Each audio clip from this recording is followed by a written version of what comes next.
एक सफर ऐसा भी। एयरपोर्ट पर चेक इन करने के बाद हवाई जहाज में सवार होकर सीट पर बैठा, एक अंगड़ाई ही ली और खिड़की से झांक कर देखा। दिल्ली तक पहुंचने में लगभग 2.5 घंटे लगने वाले थे। सोचा एक किताब साथ लाया हूं, कुछ देर पढ़ूंगा, फिर कुछ देर नींद ले लूंगा, जो नॉर्मली मैं फ्लाइट में करता था। टेक ऑफ से ठीक पहले 10 सैनिक भी विमान में आए। संयोग से वो मेरे आसपास की सीट्स पर ही बैठ गए। ऑलमोस्ट सभी सीटें भर चुकी थी और जैसा कि होता है कि मैंने पड़ोसी सैनिक से पूछ लिया कि कहां जा रहे हैं। आगरा सर, 2 हफ्ते की ट्रेनिंग है, वहां फिर हम ऑपरेशन के लिए भेजे जाएंगे, उन्होंने कहा। 1 घंटा गुजरा होगा कि एक अनाउंसमेंट हुई कि जिस पैसेंजर को भी भोजन चाहिए हमारी अटेंडेंट से पैसा देकर खरीद सकता है। मैंने सोचा चलो दोपहर के खाने की चिंता खत्म हुई। मैं पर्स में से पैसे निकाल ही रहा था कि 2 सैनिकों की बातचीत कान में पड़ी। हम भी खाना मंगाएंगे क्या? एक सैनिक ने पूछा दूसरे को।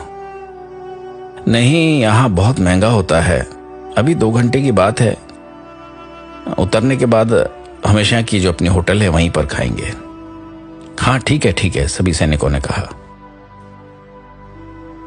मैंने कुछ देर सोचा, फिर उठा और फ्लाइट अटेंडेंट की तरफ गया और उससे कहा कि सभी सैनिकों को खाना सर्व कर दीजिए। तब मैंने अटेंडेंट की आंखों में आंसू देखे। सर, मेरा बड़ा भाई कारगिल में है, जैसे आपने उसे खाना खिलाया हो ऐसा मुझे लगा।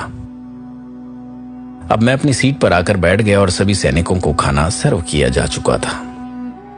मैं खाना खाने के बाद वॉशरूम जा रहा था कि एक बुजुर्ग भी पास आए और बोले, बेटा, मुझे सब कुछ समझ में आ गया है, मुबारक हो, मैं भी इस नेक काम में हिस्सा लेना चाहता हूं। ये कहते हुए उन्होंने मुझसे हाथ मिलाया और हाथ में 500 के कुछ नोट्स थमा दिए और कहा, मुझे भी तुम्हारे साथ आनंद लेने दो। अभी आधा घंटा गुजरा था कि हवाई जहाज का पायलट मेरी सीट ढूंढता हुआ आया, मेरी तरफ देखकर मुस्कुराया और कहा कि मुझे आपसे हाथ मिलाना है। मैंने मेरा सीट बेल्ट खोला और खड़ा हुआ।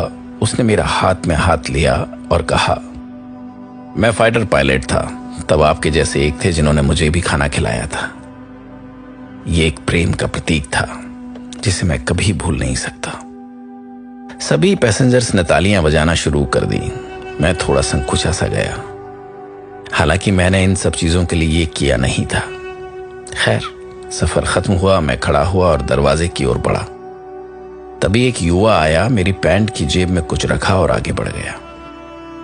हवाई जहाज से उतरते वक्त देखा कि सभी सैनिक एक जगह पर जमा हैं। मैं वहां गया और बुजुर्ग और नौजवान के दिए पैसे निकाले और उन सैनिकों के हाथ में देते हुए कहा कि हम तो कुछ नहीं देते, आप तो जान दे देते हैं वतन के लिए, ये रखिए, काम आएंगे।